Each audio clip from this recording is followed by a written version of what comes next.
Je vais vous parler donc de la problématique requin. C'est un problème qui touche la Réunion. Est-ce qu'il y en a qui en ont jamais entendu parler ici? Bon, tout le monde en a entendu parler. Est-ce que vous estimez que c'est quelque chose qui est important, qui n'est pas vraiment utile, on en parle beaucoup mais ça ne sert pas à grand chose, ou bien que c'est quelque chose voilà, qui est important pour la Réunion, pour vous qui êtes enfant? Oui, mademoiselle? C'est que maintenant on peut plus trop surfer, s'amuser. Dans l'eau, d'accord. Toi? Bah ouais, c'est important. C'est important? C'est important pour les grands, pour les petits, pour qui? Pour tout le monde. Pour tout le monde, d'accord. Ok, on est d'accord, c'est un problème important. On peut plus explorer des fonds marins.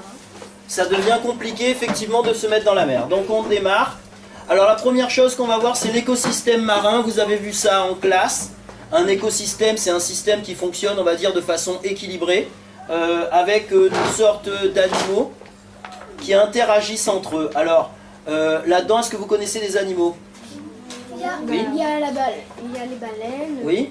Les baleines. Des raies, ensuite? Un marin. D'accord, donc toutes sortes d'animaux ici, on a même des oiseaux. Alors le principe, c'est des petits poissons qui se font manger par des poissons moyens, qui eux-mêmes se font manger par des plus gros. Tout ça forme un cycle qui est harmonieux, qui est équilibré. C'est la vie telle qu'elle se produit au quotidien dans les océans. On peut remarquer une chose, c'est qu'a priori, il n'y a pas d'humains sur ce dessin. Non.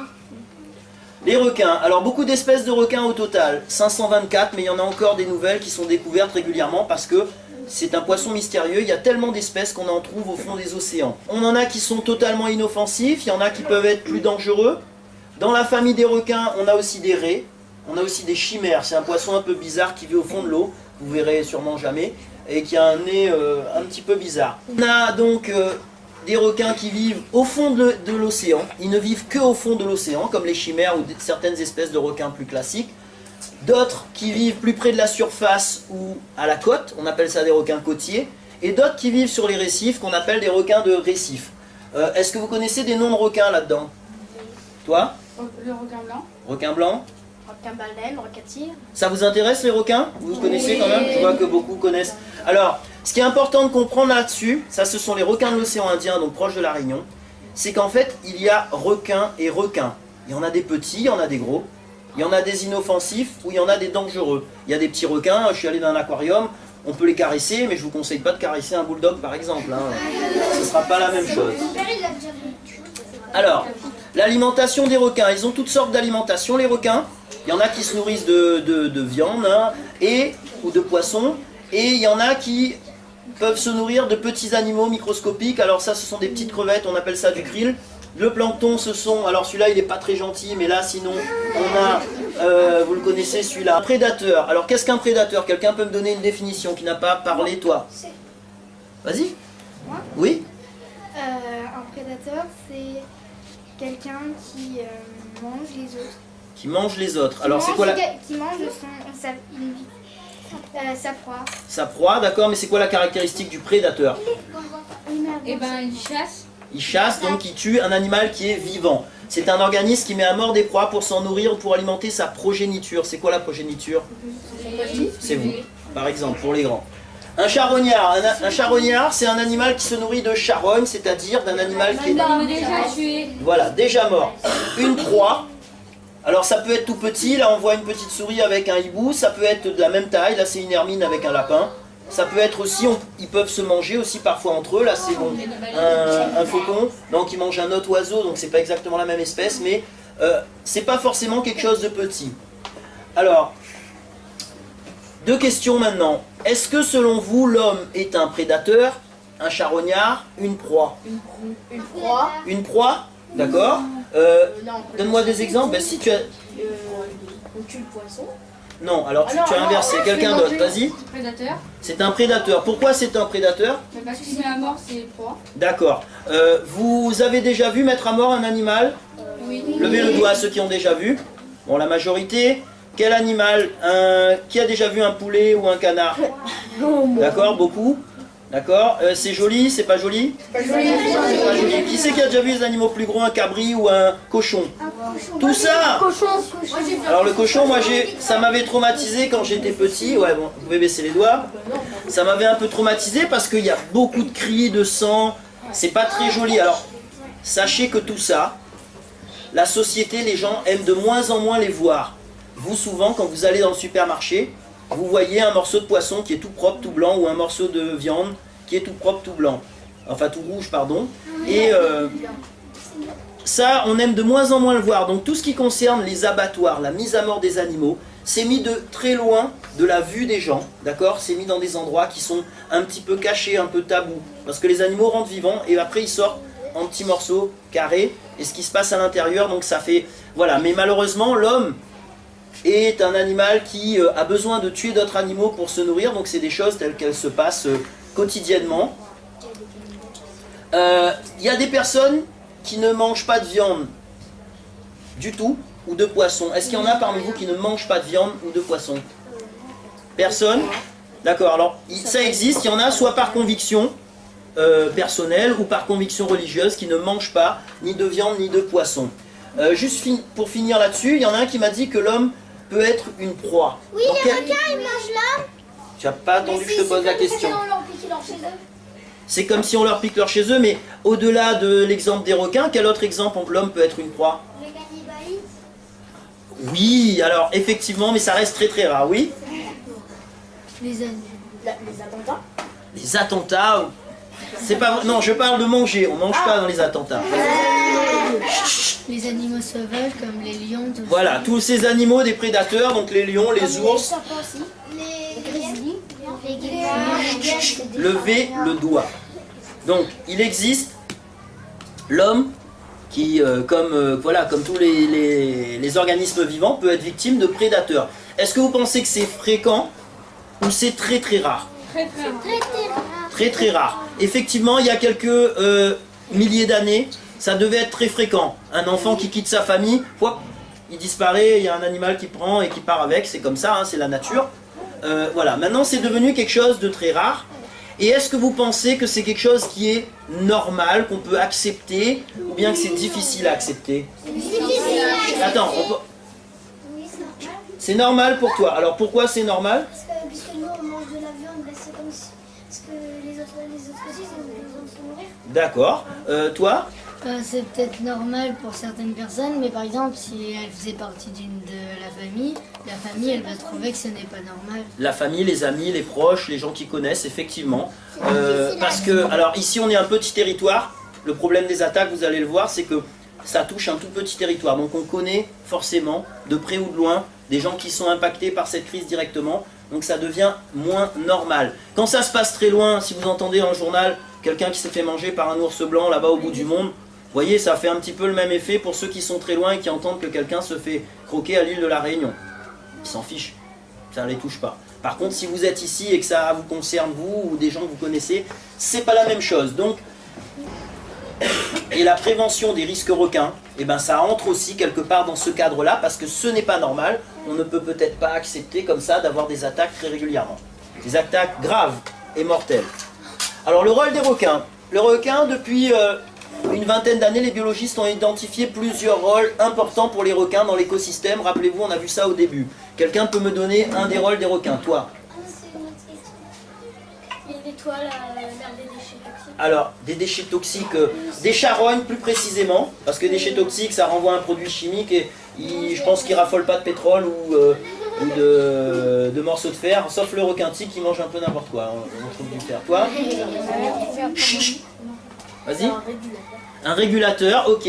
Donc, le premier mot qui est sorti, c'est nettoyeur. Effectivement, un requin comme le requin bulldog, par exemple, il est en grande partie charognard aussi. Il a une caractéristique, c'est de nager très près du fond et il va récupérer des carcasses d'animaux morts, des restes, des déchets qui peuvent être au fond de l'eau. D'où l'intérêt aussi de ne pas trop jeter ces déchets à la mer parce que ça peut les attirer ou les maintenir sur place. Les pêcheurs, quand ils pêchent le requin bulldog, d'ailleurs, ils mettent toujours l'appât, soit posé sur le sable, soit légèrement décollé du fond de l'eau, parce que c'est là où passe ce requin en particulier, alors que d'autres requins vont vivre plutôt à la surface et être moins attachés à des fonds proches des côtes, comme ça. Alors on a vu aussi que c'est un régulateur. Il va permettre, si jamais il y a trop de poissons ou d'animaux d'une espèce, eh ben de limiter la croissance de cette espèce, et donc de maintenir l'équilibre. Et il a aussi un autre rôle qui est important.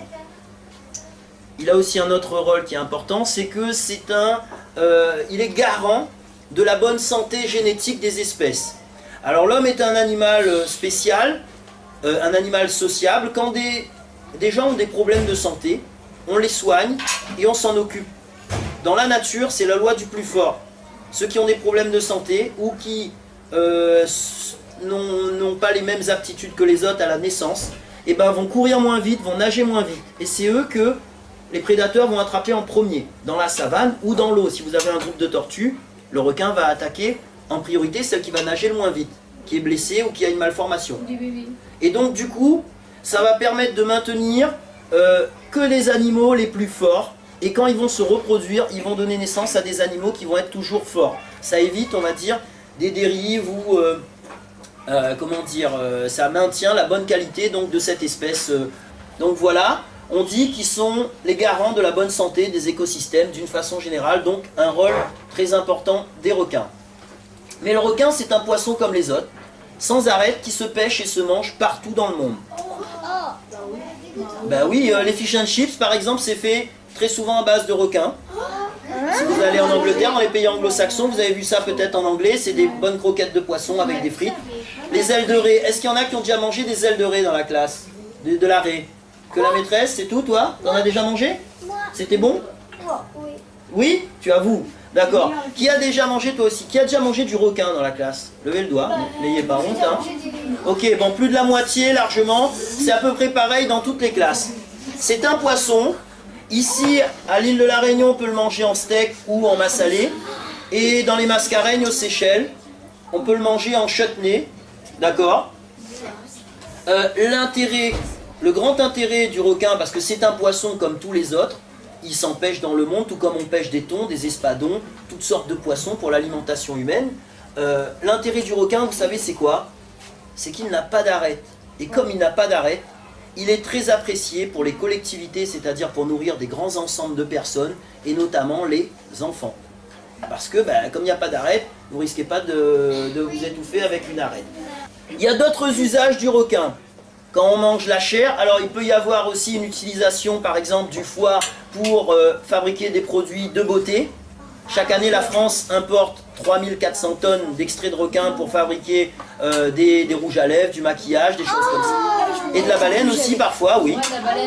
Donc 3400 tonnes qui sont importées. Ça rentre dans la composition de pas mal de produits en médecine aussi. Après, les dents peuvent servir en bijouterie ou les peaux pour des tambours. Ou aussi, là on voit une pochette d'iPad en peau de requin. Alors ça sert parce que c'est un cuir très solide et qui est très joli. Vous voyez, vous avez vu l'extrait de la peau là. Quand c'est poli, et ça a un aspect un petit peu nacré avec des petits points de toutes les couleurs. Donc c'est un cuir qui est très cher, qui est recherché. Mais par contre, écoutez bien, d'une façon générale, on considère que toutes ces utilisations-là ne sont pas forcément, bonnes, parce que ça peut conduire à une menace sur l'espèce. Alors par exemple, effectivement, imaginez-vous qu'est-ce qui se passerait si demain, tout le monde voulait une pochette en peau de requin. Il y aurait beaucoup de requins qui seraient pêchés, il y en aurait plus beaucoup. Voilà, donc, et peut-être aussi que des gens tueraient le requin que pour la peau. Ce qui ne serait pas forcément une bonne chose. Parce que quand on tue un animal, le but c'est de l'utiliser au maximum. On mange la chair, on utilise la peau comme faisaient les hommes préhistoriques. Quelque part, ils se vêtissaient avec la peau, ils faisaient des outils avec les os. Vous voyez là, les os peuvent être servis ici, le cartilage, il va servir aussi. On a le foie qui est énorme, qui peut servir aussi. Donc, c'est ce qu'on appelle une utilisation complète, une utilisation durable, entre guillemets, parce qu'il n'y a rien qui est jeté. Donc, vous avez bien compris que si on tue un animal que pour une partie de son corps, ce n'est pas bien. Alors, effectivement, du coup, le requin se retrouve être un poisson menacé, d'une façon générale, c'est ce qu'on dit, dans le monde. Ça, c'est la pêche en Europe, la pêche industrielle. Ça, c'est une pêche traditionnelle, à Madagascar, par exemple. Ça, c'est du séchage d'ailerons, dans des pays en Asie notamment. Je vais vous poser une question maintenant. Quel est, selon vous, le pays qui pêche le plus de requins? Hong Kong? Hein? En Chine? Le Japon? Le Japon. Donc vous avez tous en tête une idée de pays asiatiques. Maintenant on regarde la carte. Quels sont les pays qui pêchent? L'Inde. Un gros pays, c'est le premier, numéro 1. L'Amérique du Enfin non, numéro 2, pardon, l'Inde. Sri Lanka. les États-Unis, l'Argentine, le Brésil, l'Espagne, troisième pays pêcheur de requins. Effectivement, on a la France aussi, 20 000 tonnes de requins sont pêchés par la France chaque année, soit l'équivalent de 5 millions de requins qui sont pêchés, mangés et utilisés à toutes sortes d'usages. Donc, et qu'est-ce qu'on remarque? Ce sont en fait des pays un peu partout qui pêchent, mais au final, ces poissons finissent à Hong Kong et en Chine. Parce que c'est ces pays-là, vous voyez, la Chine ne pêche pas de requins, ou quasiment pas. Ce sont ces pays-là qui finalement mangent le requin, parce qu'ils vont dans le supermarché ou ailleurs, on leur propose des ailerons de requin. Donc quelque part, cette pratique de tuer les requins que pour leurs ailerons, qui existe sur la planète, malheureusement, c'est une pratique condamnable et qui fait l'objet de mesures de répression. Et ben, cette pratique-là, finalement, c'est pas forcément les pays asiatiques qui la font, mais ce sont d'autres pays. Qu'est-ce qui est plus condamnable selon vous? Ceux qui tuent les poissons, par exemple pour avoir les ailerons, ou ceux qui vont les manger en bout de course? Ce qui les tue. Ceux qui les tuent, effectivement, c'est quand même, ça pose une question, d'accord? Parce que souvent on attaque les Asiatiques, mais quelque part, on peut se poser la question aussi, quand on sait que la France empêche, on peut se poser la question de notre propre rôle là-dessus. Alors les actions pour protéger les requins sont à deux niveaux. Sont au niveau des pays qui pêchent. Alors par exemple pour l'Europe, depuis 2013, on n'a plus le droit de débarquer les requins sans leurs nageoires, pour éviter que le pêcheur arrive au port qu'avec des nageoires, et lui permettant de rejeter les requins ailleurs. Donc là on oblige le requin à être débarqué comme ça entier. D'accord? Et il y a aussi toute une campagne de presse qui se mène depuis des années dans les pays asiatiques pour leur demander de manger moins d'ailerons, moins de soupe de requin. Parce que comme ça vaut cher, et ben ça peut inciter des gens peu scrupuleux à aller en tuer pour leur en fournir. Donc voilà la réalité. Est-ce que d'après vous, d'après cette carte, l'île de la Réunion, elle pêche beaucoup de requins? D'accord, hein, on est d'accord. Alors ici, depuis février 2015, comme je vous ai dit, l'écosystème il a besoin d'être équilibré. On a des règles qui sont apparues pour protéger les requins de récif. Ces 5 espèces de requins sont protégées dorénavant parce qu'on estime qu'il n'y en a plus assez et qu'il serait bien qu'il y en ait plus pour la bonne santé de l'écosystème. Maintenant, on va voir comment les espèces sont protégées sur la planète. Ça, c'est l'UICN, l'Union internationale pour la conservation de la nature. Les requins bulldog et tigres sont classés ici. On a plusieurs degrés. Éteint, c'est comme le dodo, il n'y en a plus. Cherchez pas, il n'y en a plus. Menacé, c'est qu'il nécessite une protection et il y a des règles de protection pour ces animaux. Par exemple, le loup est une espèce menacée. Ici, quasi menacée. Ça veut dire que, bon, il faut commencer peut-être à se poser la question. Ici, préoccupation mineure. Selon vous, est-ce que les bulldogs et les tigres sont des espèces menacées? Levez le doigt. Ben, pas vraiment. Pas vraiment. Pas tellement. Effectivement, ce ne sont pas des espèces qui sont menacées. Elles ne bénéficient d'aucune mesure de protection. D'accord? Pour cet organisme international, qui est celui qui classe toutes les espèces vivantes sur la planète. Et maintenant, on regarde. Ça, c'est la carte du même organisme, l'UICN. Voilà leur logo ici, c'est la liste rouge. C'est la liste qui détermine le statut de protection des espèces. Ça, c'est partout en jaune, les pourtours, là où se trouve le bulldog sur la planète. Ok? Qu'est-ce que vous remarquez sur cette carte? Mademoiselle. Le bulldog, il est sur la Réunion, sur Madagascar. Alors, la Réunion est où? Elle est là? Ah si, on voit tout petit. On voit si, un tout petit point là. Tu vois du bulldog là? Si, il y a des bulldogs. Non, il est dans le canal du Mozambique, mais il n'y en a pas ici sur la côte Est, et il n'y en a pas à l'île de la Réunion, ni à Maurice, ni au Mascareigne. C'est bizarre quand même. Alors, vous voyez, il y a un organisme. Il classe les espèces, d'accord? Il classe les espèces, mais quand on regarde la carte, sur toute cette zone-là où il y a du bulldog, ces espèces ne sont pas répertoriées. Donc on peut quand même se poser la question de savoir sur quelles données ils basent leurs calculs, leurs estimations, d'accord? Parce que quelque part, pour bien protéger une espèce, il faut savoir comment elle est répartie. Et là, effectivement, ça coince un petit peu. Ils ne l'ont pas mentionné. Ça veut dire que peut-être que, à l'époque où ils ont fait toutes ces cartes, il n'y avait pas de données de présence de bulldog ou de pêche de bulldog dans ce secteur-là et sur la côte est de Madagascar. Oui?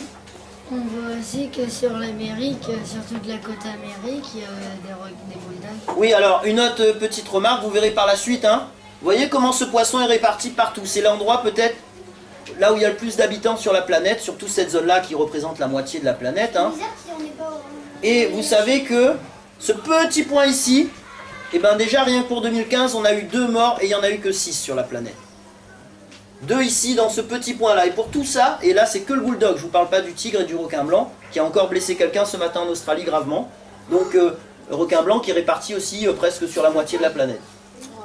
Donc c'est déjà, ça pose quelques interrogations. Ne croyez pas tout ce que vous voyez systématiquement, parce que, est-ce que pour vous il y a du requin bulldog à l'île de la Réunion?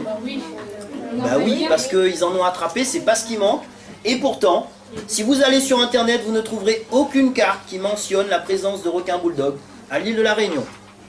Alors le requin bulldog, ça ressemble à ça, c'est un requin assez massif et trapu, d'accord. Le requin tigre, on le reconnaît, il est un peu plus allongé et il a des rayures. Alors ce qui est intéressant sur ces 2 fiches de l'État, c'est qu'on voit en bas, c'est marqué en cas d'observation de requin ou d'urgence, veuillez téléphoner au 02 62 43 43 43. Pourquoi, d'après vous, est-ce que ça peut être important de faire un signalement? Quelqu'un qui n'a pas parlé, quoi? Pour dire qu'il peut y avoir une attaque. Pour dire qu'il peut y avoir un risque dans ce secteur. Mais si vous voyez un aileron, là, il y a une semaine ou 2, il y a eu un aileron dans le lagon de Saint-Leu, quelqu'un a donné l'alerte, ça a permis d'évacuer les baigneurs. Donc ça, c'est un geste citoyen, vous faites de l'éducation civique.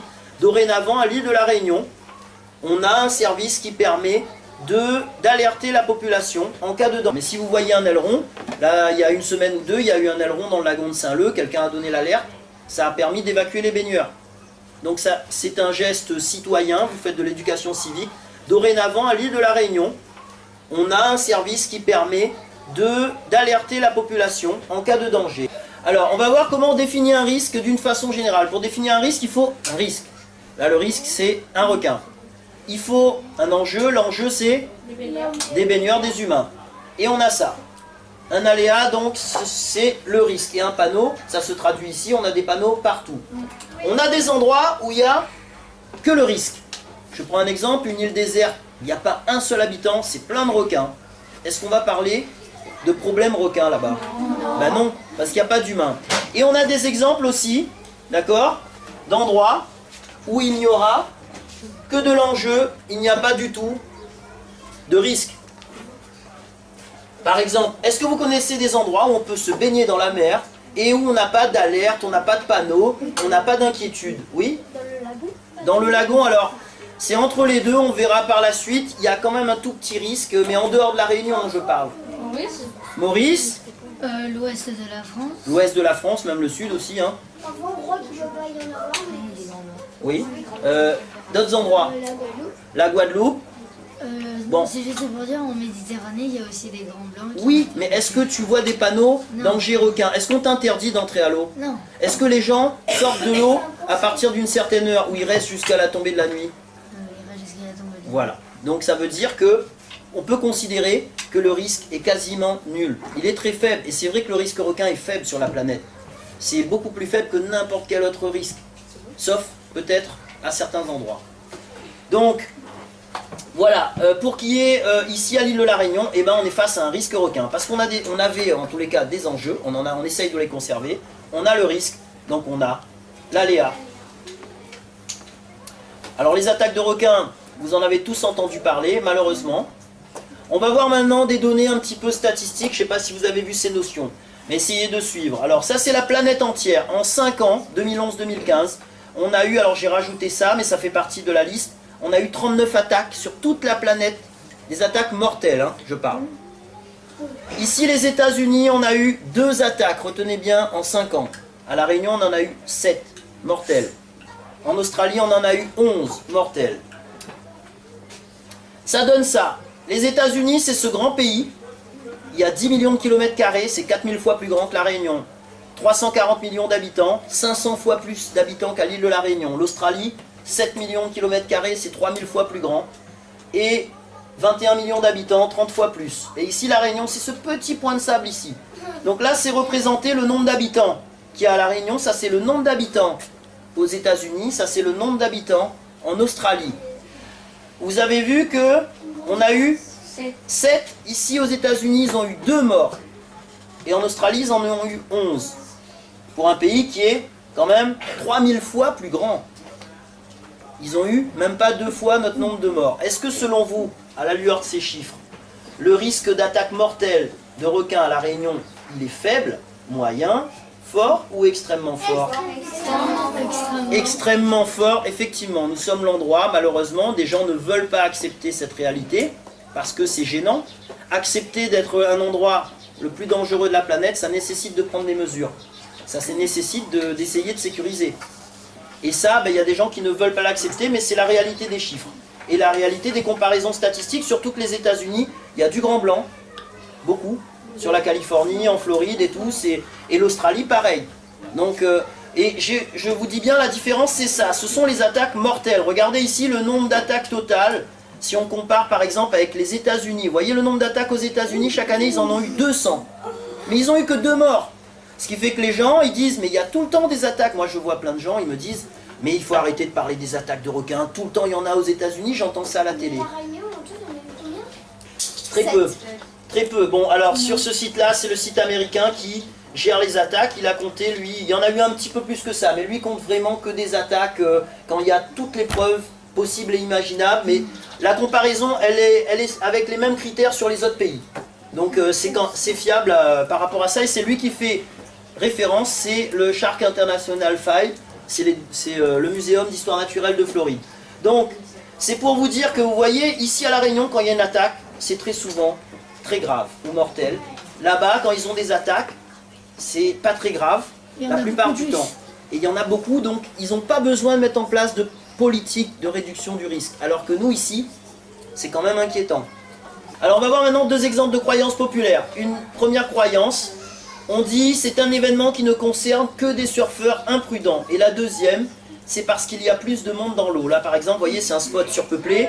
Et là ici, il y a vraiment effectivement beaucoup plus de monde dans l'eau. Est-ce qu'à La Réunion, ces images-là, elles s'appliquent ici? Non. Est-ce qu'il y a du monde dans l'eau ici? L'océan est interdit depuis 2 ans, donc ce n'est pas notre cas. Alors la première assertion, c'est de dire, une assertion c'est une vérité qui est présentée en tant que telle et non contestable, c'est de dire que c'est un événement rare qui ne concerne que des surfeurs imprudents. Donc quand on regarde ici, un baigneur en Polynésie, cette année ça, depuis le 1er janvier 2015, un baigneur en Polynésie, un plongeur en Égypte, un baigneur et un surfeur sur notre petit grain de sable ici déjà, et un baigneur en Nouvelle-Calédonie et un surfeur en Australie. Il n'y a eu que 6 morts sur la planète, il n'y a eu que 2 surfeurs. Donc ce n'est pas vrai de dire que ça ne concerne que des surfeurs. Et ici je prends un autre exemple, on a eu 3 embarcations qui ont été attaquées en l'espace de 4 années de crise. D'accord, on en a eu une ici derrière la digue en juillet 2011, un kayak qui s'est fait couper en 2 en octobre 2011 et un bateau qui s'est fait attaquer, qui a cassé son moteur avec un gros requin tigre en février 2015 à l'étang salé. Donc c'est pas vrai de dire que ça ne concerne que les surfeurs. Ici maintenant il y en a qui disent c'est parce qu'il y a plus de monde dans l'eau. C'est vrai qu'on avait au moins 10 à 30 000 personnes dans l'eau à l'île de la Réunion il y a quelques années de ça, avant la crise requin. Maintenant il n'y a quasiment plus personne. Vous voyez les plages, comme l'ont connu peut-être vos maîtresses, Boucan-Canotte, Saint-Gilles-les-Bains, c'était noir de monde quand nous on avait votre âge. Maintenant c'est plutôt comme ça. Et pourtant on a toujours beaucoup de morts. Alors maintenant les activités nautiques, on va parler un petit peu de ça. Vous connaissez toutes les activités nautiques, il y en a plein, je les ai énumérées là-dessus. Est-ce que vous aimez les activités nautiques? Oui. D'accord, tout le monde. Alors, on allait à la plage. Les CM2, ils allaient à la plage. Mais je sais, mais toutes les écoles c'est pareil, vous en êtes désormais privés en tous les cas d'un certain type d'activité nautique. On va voir ça. Il y en a qui utilisent des moteurs, par exemple la bouée tractée, le ski nautique. Il y en a qui utilisent la force du pratiquant. Donc alors on peut ramer en paddle ou en kayak. Il y en a qui utilisent le vent, les vagues, le courant. Après, où peuvent-elles se pratiquer? Il y a 3 endroits où on peut s'amuser dans l'eau. On a soit sur les plans d'eau douce, on en a très peu à l'île de la Réunion, soit en structure artificielle. Ça c'est la piscine à vagues de l'étang salé. Bon, c'est pas fantastique, j'y suis allé avec mes enfants d'ailleurs. Ça soit en piscine ou soit ça c'est Aquanor. Qui est déjà allé à Aquanor? Moi, Waouh!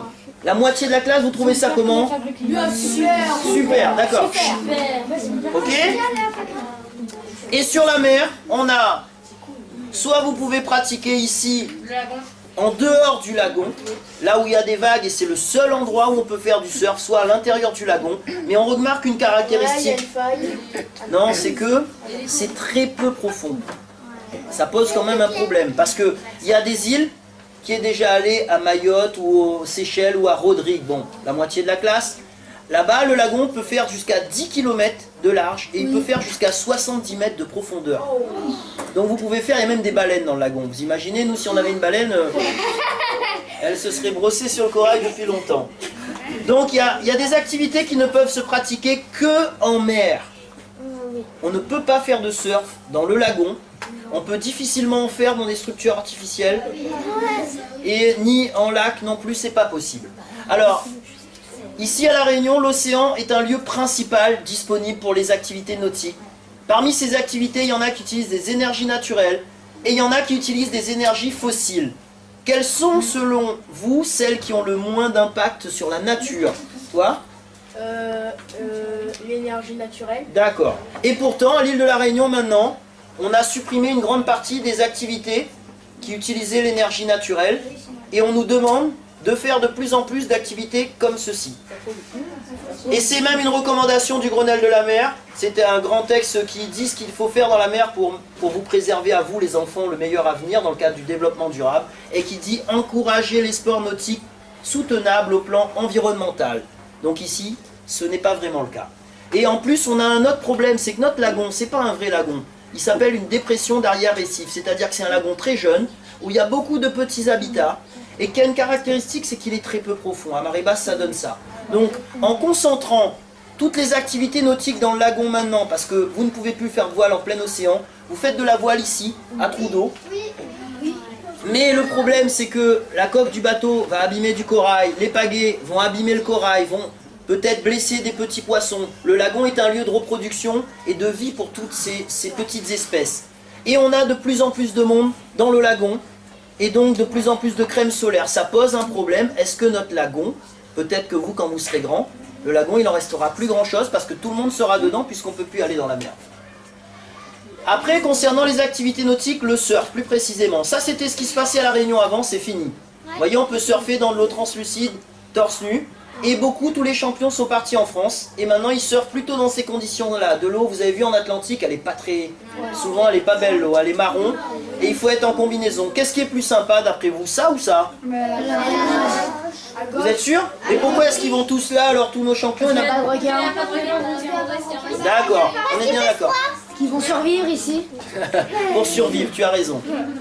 Alors ça, c'était notre patrimoine, ce que j'appelle notre patrimoine nautique. Ici, vous savez que l'île de La Réunion a fait rêver pendant des années tous les surfeurs de la planète parce qu'on a une concentration de vagues exceptionnelle avec Saint-Leu qui est classé parmi, je crois, 14e plus belle vague du monde. Et on a surtout des vagues tout le temps. Et c'était quelque chose qui a attiré énormément de monde à l'époque de vos maîtresses aussi quand on était jeunes. Il y avait des compétitions tout le temps ou peut-être un petit peu plus âgées, elles pourront vous en parler. Il y avait des grands championnats, il y avait Kelly Slater, tous les champions y venaient. Un championnat du monde. Voilà, il y en a eu plein. Mais maintenant, c'est fini. Il n'y a même plus de compétition pour simplement faire concourir les enfants. Alors on avait, ça c'était la dernière compétition qu'il y avait eu. C'était une compétition junior. Ça c'est un grand champion réunionnais, Jérémy Flores, qui a gagné des grandes compétitions. Maxime Husneau qui est champion du monde. Et donc, autour de notre île, qui est une île à vent, on a aussi des conditions exceptionnelles pour le vent. C'est-à-dire que tous les sports de vent, avant, il y avait beaucoup de monde qui faisait de la planche à voile à Saint-Denis, par exemple. Et ils ont arrêté parce qu'il y a eu des attaques. Et maintenant, tous ceux qui faisaient du kitesurf, par exemple, en dehors du lagon, viennent de plus en plus dans le lagon. Et ça rajoute encore du monde parce que le kitesurf peut aussi présenter un risque d'attaque de requins. Donc, il y a des enjeux derrière tout ça. Maintenir l'océan ou pas, il y a des enjeux sociaux, c'est-à-dire est-ce que vous avez envie de vivre dans une île où on peut s'amuser dans la mer? Des enjeux économiques, parce qu'on fait perdre beaucoup de touristes à l'île de La Réunion. On a perdu 70 000 touristes, dont 50 000 directement dus à la crise requin. Et peut-être que vous-même, vos parents, des amis vivent de l'activité économique qui pourrait y avoir. Et ça pose un problème pour La Réunion parce qu'on a besoin quand même d'être une île qui attire les gens et pas une île qui leur fait peur. Voici donc pourquoi l'État met en place un programme de réduction du risque qui comprend aussi bien la pêche de quelques requins dangereux qui s'approcheraient trop près des plages populaires, des systèmes de surveillance, des systèmes innovants, électromagnétiques, tout ce que vous voulez, des vigies sous l'eau, des caméras immergées. Alors ici on a la pratique du surf et pour la baignade, des systèmes avec des filets. C'est-à-dire que ici maintenant on ne peut plus que croiser les doigts et espérer avoir quelques petits endroits qui seront ultra sécurisés où vous pourrez peut-être aller vous entasser pour vous baigner. Et aussi des personnes sur la plage qui surveillent avec des jumelles, mais c'est compliqué parce que ici notre fond c'est du corail, donc on voit rien. Dans d'autres pays c'est des longues étendues de sable et avec des jumelles vous pouvez voir un requin, notamment les requins blancs, arriver depuis très très loin. On appelle ça les shark spotters. Ça marche très bien en Afrique du Sud, mais ici c'est impossible. Et voilà donc ce qui s'est passé. Vous voyez, ça c'est Boucan-Canotte, les gens qui étaient dans l'eau avant. Quand j'avais votre âge, tout le monde se baignait tout le temps et il n'y avait aucun problème. Dans les années 80, les années 90. Et maintenant, on est plutôt comme ça. Les gens sont terrorisés. Est-ce que vous allez vous baigner à Boucan-Canotte? Oui. Il y en a? Quand il y a les filets? Oui. Oui, mais au bord. Mais est-ce que tu vas en dehors des filets? Et ça, c'était un exemple. Il y avait la coupe du Père Noël pour tous les enfants qui faisaient du surf. Alors vous voyez, il y avait mon fils à l'époque. Il y avait des centaines d'enfants. Ça, c'est le Père Noël qui est arrivé. Ça n'existe plus. C'est fini. C'était la dernière coupe du Père Noël en 2011. Depuis, on peut considérer qu'ici, à l'île de la Réunion, tout ça, c'est fini. Maintenant, on peut donc dire qu'il y a eu une évolution des rapports entre les Réunionnais et l'océan. Vous voyez une évolution. L'évolution, elle n'est pas forcément conforme à ce qui se passe ailleurs. Parce qu'ailleurs, partout, l'océan est quelque chose qui attire du monde. Ici, ça pose un problème parce que notre océan n'attire pas grand monde. Et donc, je vais vous poser une question maintenant. Y a-t-il une place, selon vous, au vu de cet exposé, pour l'homme dans l'océan à l'île de la Réunion? Dans le lagon, alors tu as vu? On va tous se mettre dans le lagon, abîmer le corail. Ah non. À trou d'eau, c'est pareil, c'est le lagon. Est-ce que non, mais la question c'est, est-ce que pour vous, l'homme peut avoir une place dans l'océan ou n'a pas sa place dans l'océan ici? Il n'a pas sa place. Il n'a pas sa place? Ici, il n'a pas sa place. Il n'a pas sa place? Il n'a pas sa place. D'accord, donc je vous rappelle qu'on a vu, on m'a parlé de Maurice. À Maurice, qui a déjà nagé avec les dauphins? Bon, la moitié de la classe. Est-ce qu'on peut faire ça à l'île de la Réunion? Non. Est-ce que vous trouvez ça normal et juste? Non, c'est pas normal. C'est pas normal? Alors je repose ma question. Partout sur la planète, il y a une place pour l'homme dans la mer. On s'amuse, on s'éclate dans l'océan. Sauf à l'île de la Réunion. Est-ce que vous trouvez ça normal? D'accord, ça me rassure. Parce que sinon, vous savez, des associations comme la mienne, elles n'existent quasiment nulle part. Ça n'existe pas, il y en a une au Brésil. Sinon, ça n'existe pas. Parce que partout sur la planète, on peut s'amuser du matin jusqu'au soir dans l'eau, sans aucun problème. Enfin, pratiquement partout. En tous les cas, même quand il y a un risque requin, il est beaucoup moins fort qu'à l'île de la Réunion et ne nécessite pas une interdiction d'océan. Et une dernière remarque aussi, parce que c'est des enfants qui me le posent souvent, je suis prof en collège, ils disent tout le temps, monsieur, mais où les pour ou les contre les requins? Ils me posent cette question tout le temps et moi je suis surpris, je me dis mais comment ça se fait qu'ils me posent cette question? Et finalement, j'ai fini par comprendre parce que souvent malheureusement, dans les médias, à la télé ou dans les débats des grandes personnes, on vous présente la crise requin en vous disant soit on est pour les requins et on n'y touche pas, soit on est contre les requins et on est des méchants, on veut tous les tuer. D'accord? Est-ce que je vous ai parlé de tuer des requins aujourd'hui? Bon, moi je suis entre les deux. On ne peut pas de toute façon être pour ou contre parce que les requins sont indispensables, mais en même temps, les activités humaines sont aussi indispensables.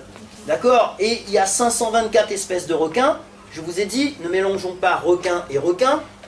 Moi, je suis pour les requins d'une façon générale, mais je suis contre les requins bulldogs et tigres à Boucan-Canotte, aux Roches-Noires et sur les autres plages populaires de la côte, ce qui me semble être quand même logique. Oui? On ne peut pas les éloigner. Le but, c'est justement de les éloigner, et malheureusement, la pêche est un des moyens de les éloigner. Voilà, donc en tous les cas, je vous remercie, et j'espère que ça vous a plu. Merci à vous.